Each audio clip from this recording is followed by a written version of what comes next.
Now, 15, right from here, the back fist. Right from here, back fist. So we drill slowly first. Hana. Pull. Notice my body delivers. My legs help. My legs are helping me. So my back fist from here doesn't go here and back here. My body's turning, so there's this. Look at my position now. See that? From here, elbow whips out, body helps whip it. So essentially, it's going this way. Right? It's going here and in.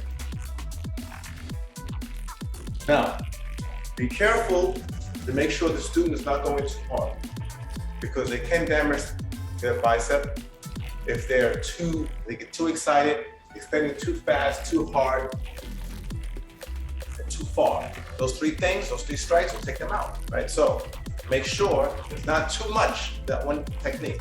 So now, that's the upper body, then the lower body. So step behind side kick. Sometimes the student is learning this kick for the first time. Not always, sometimes that's so. So we drill, hana, behind, again, hana, again, hana. We want to make sure we have that. You want to make sure that they're kicking from their behind. One simple rule, heel and behind, meaning what? This is the line, I step behind, there's my heel, there's my behind, there's a line. I want to keep them lined up. So when I kick, it goes up that line, from the behind. But this is important. This is your hip. See that? People kicking right to the side, dangerous. Everyone has different hip development, different hip rotations.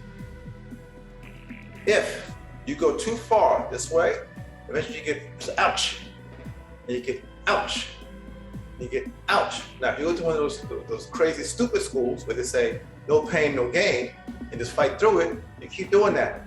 And then one day you wake up, step out of bed, and you fall. You go to the hospital, you get the x-ray, they go, oh my God, look, your hip is worn away. Yeah, that's what happens. It's usually how it happens. Wrong kicking, being taught to kick incorrectly. So wrong training with your kicks. Other one is wrong training with falls. So you want a hip replacement, do it the wrong way. You want to keep it right, you do it this way. So this is your hip. When you turn your behind, right, then there's a space. There's a space this way. So now, depending on your flexibility, there's not much range. But see, that's soft tissue. And with stretching, that will change. But going to the side, directly to the side, ouch, ouch, we don't want that. So we want to make sure that we teach the student correctly, because at the beginning level, if you drill something incorrectly, you could be damaged and not know it. Just feel uncomfortable, but you don't know it. And then a week later, it's not feeling too good. And then 2 weeks later, and then 3 weeks later, and then your hip is misaligned and your back, right? And you have an injury, you have no idea.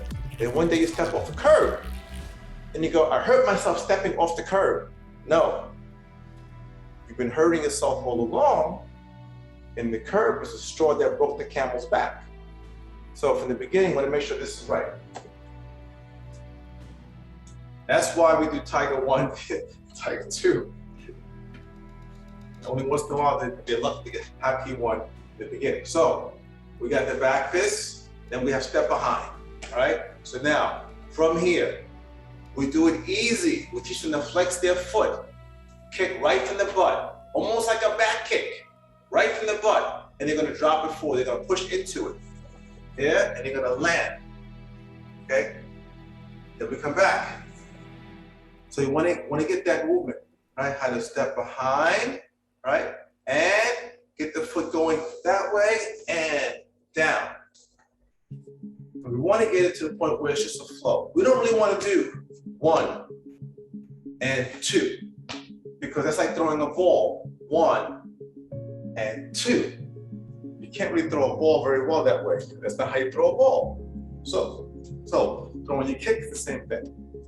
Okay, so remember, Hapkido is different than karate. It's different than a lot of kicking styles. Okay, a lot of similarities.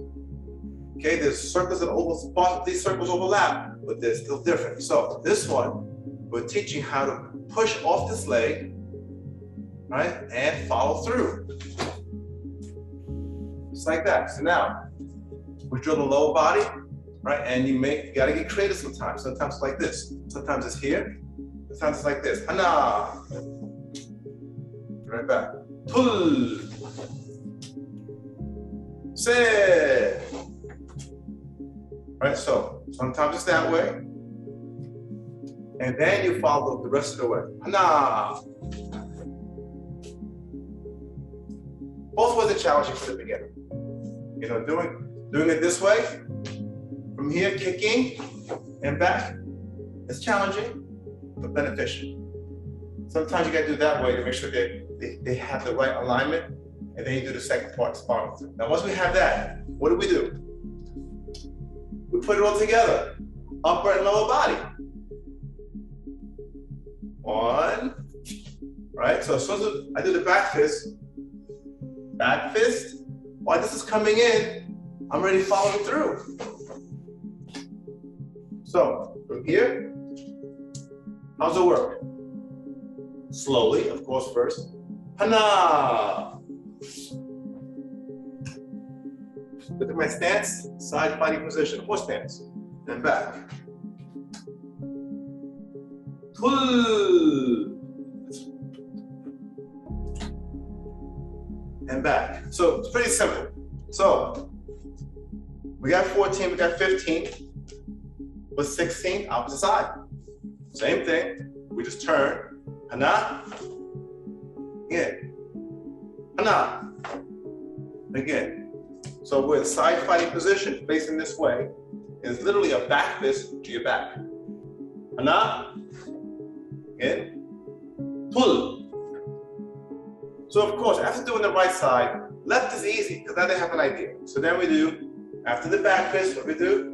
Na, back, pull, back, se. We make sure this is almost, my butt is almost completely that way, but it's not quite.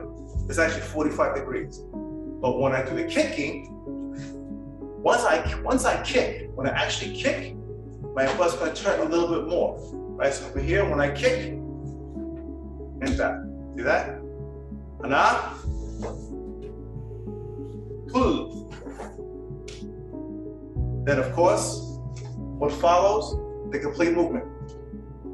Following through. Not hard, not fast, not high, just fluid, but the foot flexed. Hana, and land. Again. Hana, and land. So, once we have that, we can go back 12, 13, 14, 15, 16, slowly build up. Now, from here, 17. So when we did this the first time, this was whole circle. Second time is half circle. Still up. I'm still using this. So here, see that? And it's not a wide circle. It's here. Up here. There it is. And that foot must turn because we are in a lateral side fighting position, the horse stance, when we finish that kick. So this foot has to turn. Now, back, pull, back, set. And of course, what follows after that? thing. We shift, foot to hand, not too high, not too fast, not too hard, right? Easy. And slightly bent. Slightly bent. Right? After that, that's the first half of the movement. What follows? The second half of the whole movement. Which looks like what? Contact, chamber, and back. Lateral position force stance. And we drill that. Now, after drilling that, what follows after that? Yes. Slowly. Na. Back. Pull. Back. And inhaling. Exhaling. Set. Now, it's important to remember, most people are right-handed. So when you do the right hand, it kind of pretty much coordinated. But for some reason, most students, when it comes to left hand, you see stuff like this. Look where my hand is. Look how it's traveling. What am I doing? Is that an inside block? Right? They get lost. So you have to make sure, understand, look, elbow comes in to my elbow next to my body. See that? Elbow's in. Right? In. It's like this side here. Elbow comes in. See? It comes in. Now there's an alignment, and it comes straight out. So this side, the same thing. Elbow has to come in. See? I'm turning my body, elbows coming in close to my body, and then here it comes straight up. So we have to make sure we're going to drill that they have the right technique. Otherwise, you end up drilling bad technique. If you drill bad technique, it kind of works this way. Here we are at this point in time and level. We want to progress. If we're going properly, every time we practice, a little further ahead, a little further ahead, a little further ahead.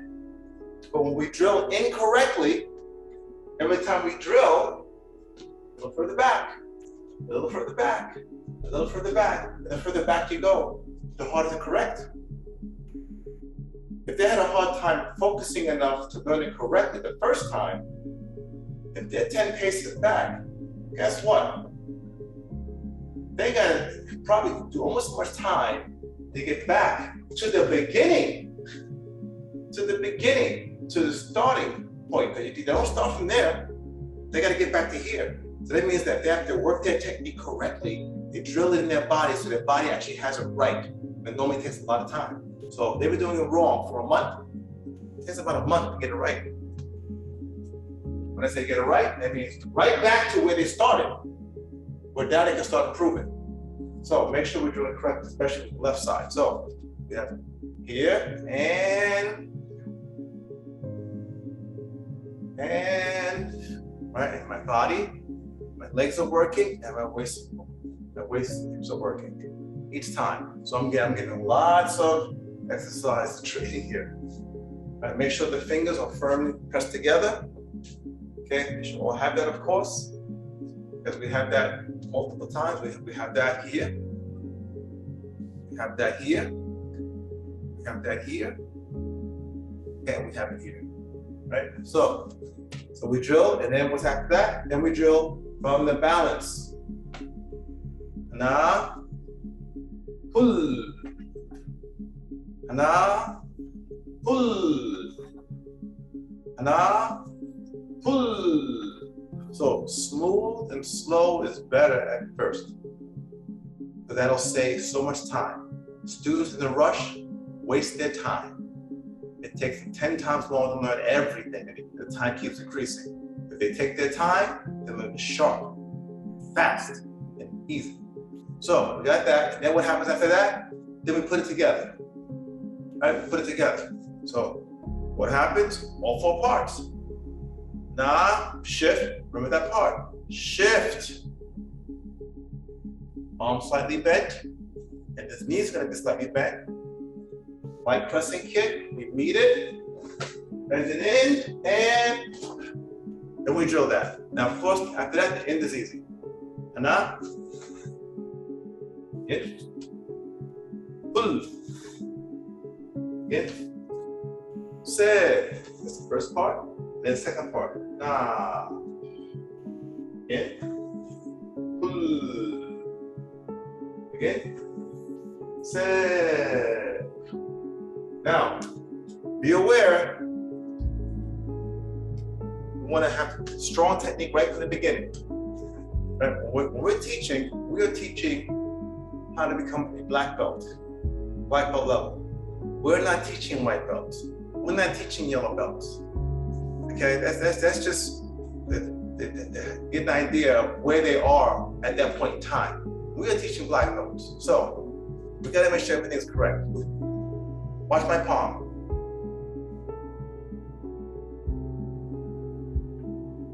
So that's what you will see.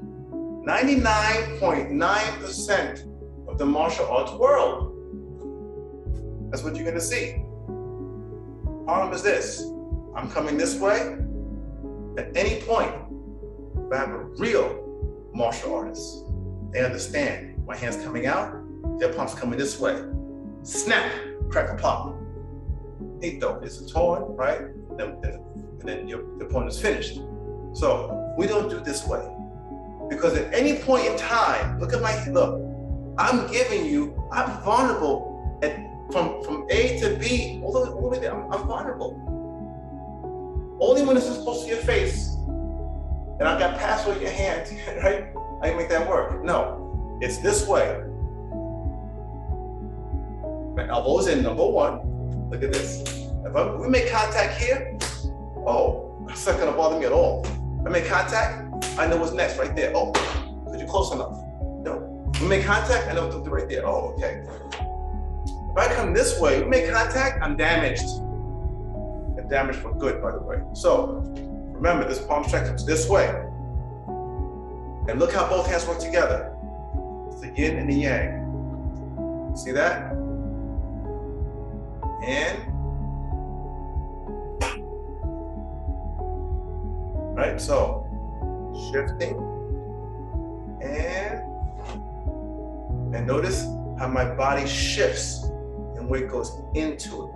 So there's a lot going on in this form. You gotta teach with detail. Okay, so now, and also notice going out, I'm not rolling. Okay, if I'm rolling and I get hit at this angle, I damage my shoulder, my back is at risk, my balance is gone, right? No. So, I know, look, this is what, you must remember, a lot of the martial arts is not given freely. Many masters were forced to teach by the invaders. Look up the history. Many masters' whole families were killed. Okay, in the Philippines, the Japanese took a whole shipload of masters and their family, promised them a great life in Japan to teach. And what happened? They were never seen again. Probably all killed, thrown overboard. Yes, this is real history. So this is one example. Right? China's no different. The people we call Chinese, that's because of the Qing dynasty. There were many people living there. They were not called Chinese. That's why you have so many languages. And there's even different writing. So what happens? When the conquerors conquer, they want to take everything. The Romans did it to the Greeks. The Greeks did it to the Egyptians. They want to steal everything and make it their own. But what happens with martial arts is this. When masters are forced to teach the enemy, they will teach. But they will teach with poisons. Meaning what? The things within the technique that will damage you in the long run. The things within the technique that will make you vulnerable in the long run so they can defeat you. If by chance in the future, they have to fight you. So, don't be fooled by what you see in the martial arts world. Most of it is not true. Most of it is really fake. Okay, a lot of it is real, but most of it's really fake. Okay, so be aware of that. So this is a really important one because why? Because any fool can grab your hand and do that and damage you. And you're giving them the force to do that. And once this is torn, it's torn. Okay, you will never use your hands the same way again. So Everything must be taught correctly. We're teaching black belts. So, here, there, and so you want to stress this. Stress this. So look, what's going out? A weapon all the way, and then it's like a missile. The missile goes out, and then it's armed. Then it's dangerous. Okay, so here, once we have ana, tul, okay, we got to take the time to drill it correctly. By this part of the form, people are excited, and the instructors want to get it done to teach them fast, but doesn't help them. Take your time. Make sure they understand that this is important, and it's two things. It's dangerous or it's powerful. So we have to choose. Either it's dangerous for us or powerful for us. Either it's going to be dangerous for your student or powerful for your student. Those are the choices in martial arts. Every teacher must make that choice. Okay, so here, ana, tul. Good, and then, of course, we do slow, then we do a little faster. Ana. Because why? This has to come together. It's not 1 and 2. Just like throwing a ball is not 1 and 2. It doesn't work that way, right? It's 1. So from here, we get that right. Pull. Set. And then, of course, that is complete.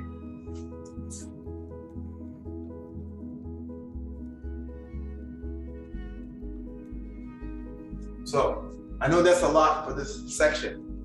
It is a lot, because what we do is broad, but also deep. Why?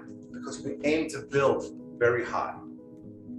So, take your time in drilling the form. You have to be meticulous with detail. You also have to be, you got to have good insight, good foresight, sensitivity, and awareness. Each student is different. You have to watch people's bodies, look at where they're struggling, right? Don't stay in any particular thing too long. If I drill one section for 30 minutes, the student may have that perfect today, but they'll be sore for a week, maybe 2 weeks. Usually they're sore for a week or 2 weeks. Beginning level, they're done. Understand? So we have to be very creative in teaching. We have to be very flexible and adaptable when teaching. Remember, Hapkido is based on water. Water has the ability to retain its essence, yet change its form. Anything you put it in, it can adapt to that, including the energy. Including, for example, water becomes ice. Water becomes liquid. It is liquid.